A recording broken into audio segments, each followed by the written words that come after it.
When my dying grandfather smiled weakly in his hospital bed and said, "I'm glad you finally read what I wrote for you," I had no idea that my confused response would expose the cruelest theft in my family's history, one that nearly robbed me of the most precious gift a grandfather could leave behind. Before I take you into this story that revealed the depths of family greed and the power of a grandfather's love, I'd love to know if you've ever received a meaningful letter or journal from someone you loved. Share your experience in the comments below. Give this video a like, and if you're new here, subscribe for more stories about family secrets that steal more than just money. Now let me bring you back to that sterile hospital room where everything changed. My name is Rachel. I'm 23 years old, and I just graduated from nursing school 3 months before this story took place. My grandfather, William, had been my biggest supporter throughout my education, always believing I'd become a nurse, even when I doubted myself. He'd been battling pancreatic cancer for 8 months, and we all knew time was running out. It was a gray Tuesday afternoon in November when I got the call that Grandpa had taken a turn for the worse. I was working my first job as a registered nurse at St. Mary's downtown, still getting used to 12-hour shifts and the emotional weight of caring for strangers in their most vulnerable moments. When my Aunt Margaret called during my lunch break, her voice was tight with controlled emotion. "Rachel, you need to come to Riverside Hospital. Your grandfather is asking for you specifically. The doctors, they don't think he has much time left." I got permission to leave early and drove the 23 miles to Riverside in a blur of anxiety and grief. Grandpa William had been such a constant in my life, the man who taught me to fish, who helped me with math homework when I was struggling, who sent me care packages during nursing school filled with homemade cookies and encouraging notes. The oncology ward smelled like disinfectant and sadness. I'd become familiar with that smell during my clinical rotations, but experiencing it as a family member felt completely different. Room 314 was at the end of a long hallway lined with wheelchairs and medical equipment. Grandpa looked so small in that hospital bed, dwarfed by machines and IV lines. His once robust frame had withered over the months of treatment, but his eyes still held that spark of intelligence and warmth that had made him my favorite person since childhood. My Aunt Margaret was sitting in the chair beside his bed, reading something on her phone. My cousin Stephanie was by the window, staring out at the parking lot. "There's my nurse," Grandpa said when he saw me, his voice barely above a whisper, but filled with pride. "Come here, sweetheart." I took his hand, so thin now, the skin paper-fine and spotted with bruises from repeated needle sticks. "Hi, Grandpa. How are you feeling?" "Better now that you're here." He squeezed my hand with what little strength he had left. "I've been waiting to talk to you about something important." Margaret looked up from her phone. "Dad, you should rest. Rachel just got here." But Grandpa ignored her, his eyes fixed on mine with an intensity that caught me off guard. "Rachel, I'm so glad you finally found the journal. I was worried Margaret hadn't given it to you yet." His smile was weak but genuine. "I'm proud that you read what I wrote for you. It means everything to know that you understand now." I felt my forehead crease in confusion. "What journal, Grandpa?" "The one I wrote for you during my treatments.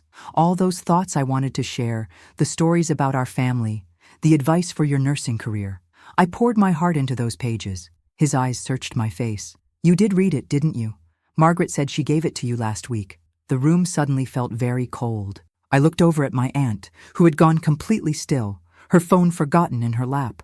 Stephanie had turned from the window and was staring at us with wide eyes. "No one gave me anything, Grandpa," I said quietly. "I don't know about any journal." The silence that followed was deafening. Grandpa's expression shifted from contentment to confusion, to something that looked like heartbreak. The nurse who had been checking his IV, a woman named Jennifer who looked to be in her 30s, stopped what she was doing and glanced around the room. "Margaret?" Grandpa's voice was barely audible. "Where is Rachel's journal?" My aunt's face had drained of color. She opened her mouth as if to speak, then closed it again. Stephanie suddenly found the floor very interesting. There must be some confusion, Dad," Margaret stammered. "Maybe you're thinking of something else." But I could see in Grandpa's eyes that there was no confusion. He had written something specifically for me, something important enough that he'd been thinking about it during what might be his final days, and somehow it had never reached me. "Margaret," he said, his voice gaining strength from somewhere deep inside, "I gave you that journal 3 weeks ago. I specifically told you to give it to Rachel." "Where is it?" The machines around his bed continued their steady beeping, marking time in a room where lies hung heavy in the air. Margaret stood up abruptly. "I need some air," she said, and walked out of the room without another word. Stephanie followed her mother, but not before shooting me a look that was part guilt, part panic. The nurse, Jennifer, finished checking Grandpa's IV and quietly excused herself, but I caught the shocked expression on her face as she left, and that's when I knew.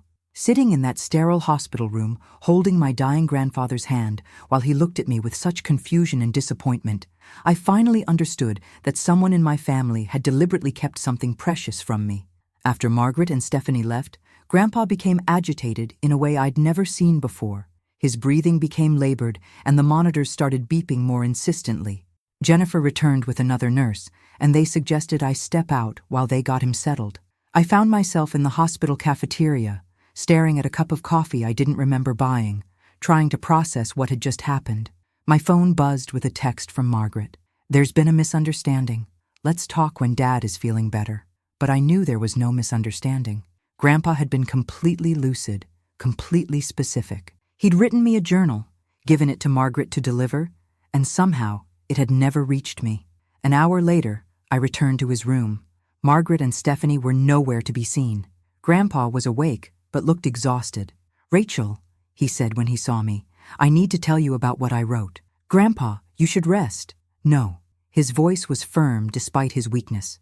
"If something has happened to that journal, you need to know what was in it. It wasn't just random thoughts, sweetheart. It was everything I wanted you to know before I'm gone." Over the next 2 hours, with breaks when he needed to sleep, Grandpa told me about the journal he'd spent months creating. It wasn't just a collection of memories or advice. It was a comprehensive guide to our family history, complete with stories I'd never heard and truths that had been carefully hidden. "I wrote about your great-grandmother Rose and how she built the family farm from nothing," he said, his eyes closed but his voice steady. "About your grandmother Eleanor and her secret poetry that no one ever knew about. I included copies of letters your father sent me from Vietnam that showed a side of him you never got to see. My father had died when I was 8, and most of my memories of him were fragments, bedtime stories, weekend fishing trips, the smell of his cologne. The idea that there were letters, real pieces of his thoughts and personality, felt like discovering treasure.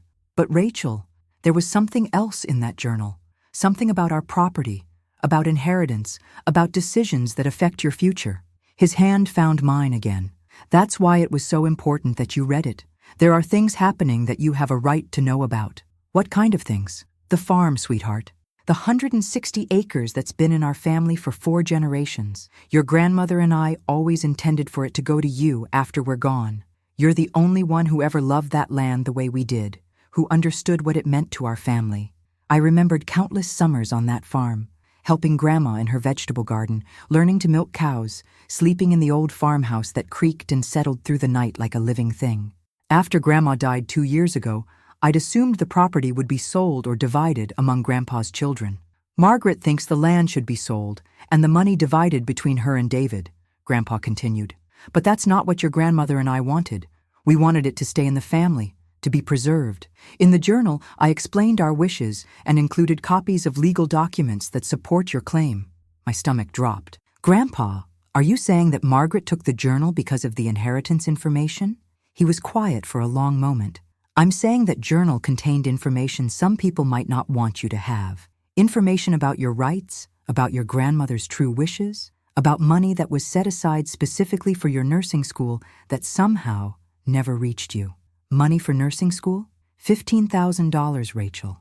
Your grandmother left it specifically for your education, to be given to you when you started the nursing program. Margaret was supposed to handle the transfer." His eyes opened and looked directly into mine. "Did you ever receive any money for school from the family?" I shook my head, feeling sick. I'd taken out student loans, worked multiple part-time jobs, lived on ramen noodles and generic cereal for 4 years. Meanwhile, there had been money sitting somewhere, money specifically designated for my education. "That's all in the journal too," Grandpa said. "Bank account numbers, legal documentation, everything you'd need to claim what's rightfully yours." The full scope of what had been taken from me was starting to become clear. This wasn't just about a sentimental gift from a dying grandfather. This was about my inheritance, my education money, my future. and Margaret had made sure I knew nothing about any of it. I left the hospital that evening with my mind spinning. Instead of going home to my small apartment, I drove to the family farm, the 160 acres of rolling hills and farmland that had shaped my childhood. The old farmhouse sat empty now, but Margaret had been coming by regularly to maintain the property. Using the key I'd had since I was 16, I let myself into the house that still smelled like Grandma's lavender sachets and Grandpa's pipe tobacco. Everything looked the same. Family photos on the mantel, Grandma's quilts still draped over the furniture, the kitchen table where I'd done homework for years. But something felt different. Drawers that used to stick now slid easily. Cabinets that had been packed with family documents and memorabilia seemed emptier. It was subtle, but having spent so much time in this house, I could sense that things had been moved, sorted, possibly removed. In Grandpa's study, his desk was unusually tidy. The man who had kept every receipt, every letter, every important document for decades suddenly had a suspiciously organized workspace. I started looking through drawers systematically, and that's when I found the first piece of evidence. Hidden under a stack of farming magazines in the bottom desk drawer was a letter from a real estate development company dated just 3 weeks ago. The letter was addressed to Margaret and outlined an offer to purchase the family farm for $2.8 million for commercial development. The letter referenced previous conversations and mentioned that they were prepared to expedite the sale given the current circumstances. Margaret had been actively negotiating to sell the farm while Grandpa was dying in the hospital. My phone rang, making me jump. It was an unknown local number. Hello? Is this Rachel Morrison? The voice was professional, female. Yes. This is Jennifer Walsh. I'm the nurse who was taking care of your grandfather today. I hope you don't mind. I got your number from his emergency contact list. There's something I think you should know. My heart started pounding. Is Grandpa okay? He's stable for now. But Rachel, I overheard something I thought you should be aware of. After you left today, your aunt came back with a man I didn't recognize. They were talking quietly in the hallway, but I heard her say something about needing to take care of the journal situation before he says anything else to Rachel. Jennifer paused, then continued. I've been a nurse for 12 years, and I've seen families fight over inheritance before. But something about this felt different. Your grandfather was so adamant about that journal, and your aunt's reaction, it just didn't sit right with me. Thank you for calling. Did you hear anything else? The man with her, tall, wearing an expensive suit, he said something about making sure the property transfer goes smoothly. Then your aunt said, she can't claim what she doesn't know exists. The words hit me like ice water. They weren't just hiding the journal to spare my feelings or avoid family drama. They were actively working to keep me from claiming my inheritance. After hanging up with Jennifer, I called my Uncle David, Grandpa's younger son who lived 2 states away and had always seemed more honest than Margaret. When I told him about the journal and the missing education money, there was a long silence. Rachel, he said finally, I think you need to know something.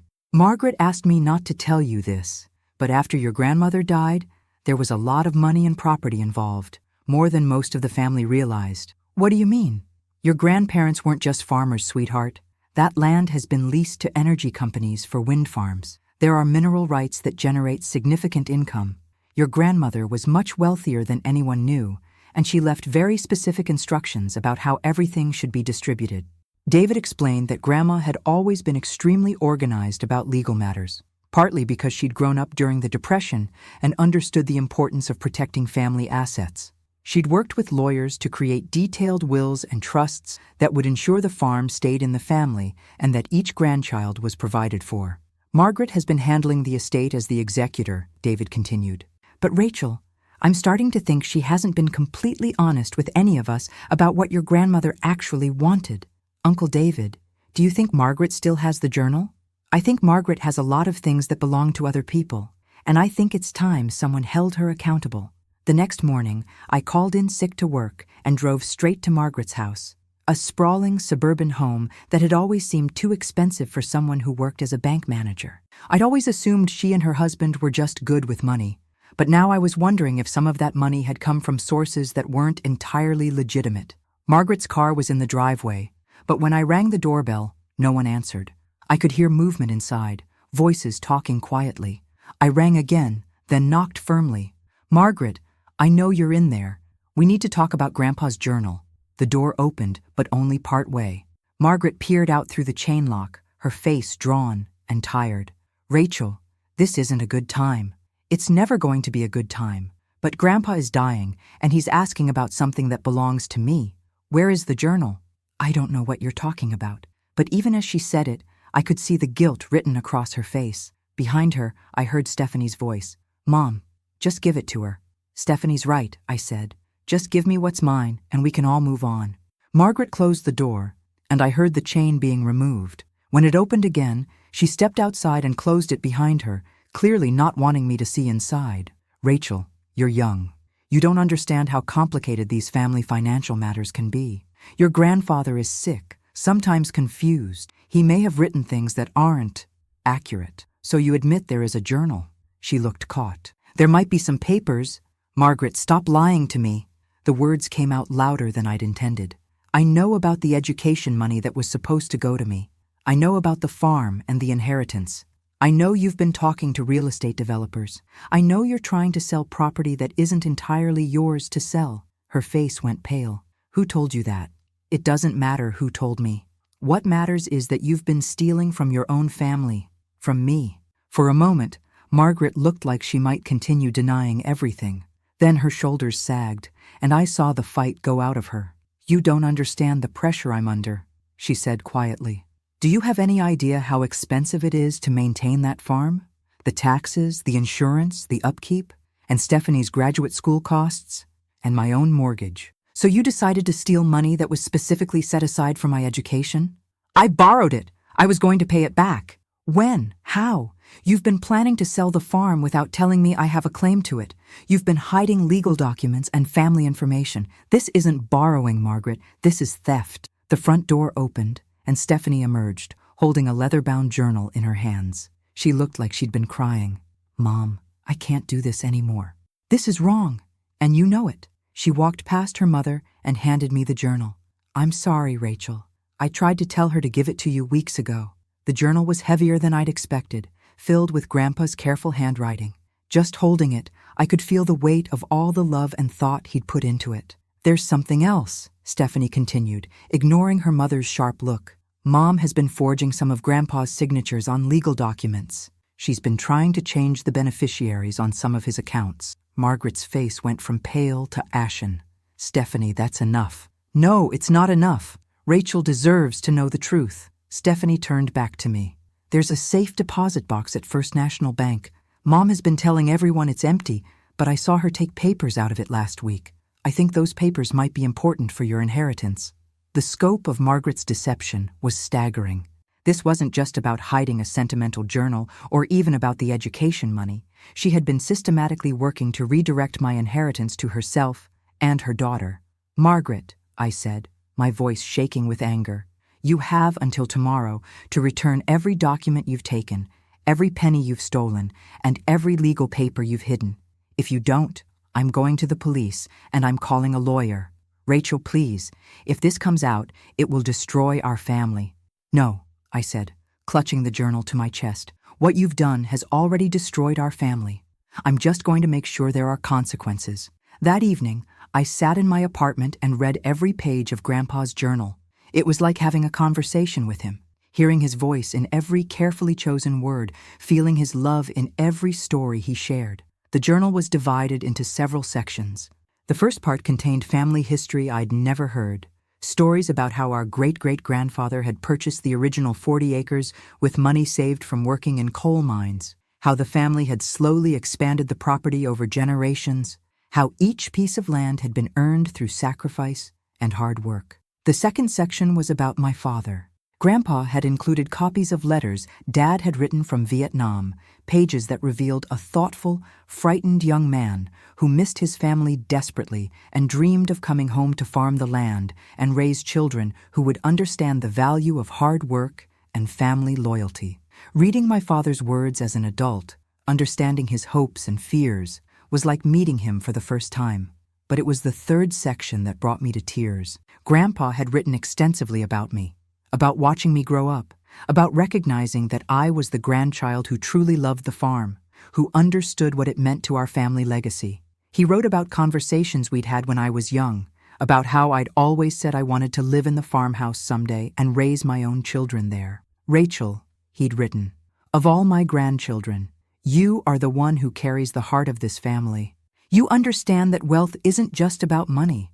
It's about legacy, about connection to the land, about values passed down through generations. Your grandmother and I always knew that you would be the one to preserve what we've built. The final section contained practical information, bank account numbers, legal document references, contact information for lawyers who had helped draft the original wills. Everything I needed to claim my rightful inheritance was laid out clearly and methodically.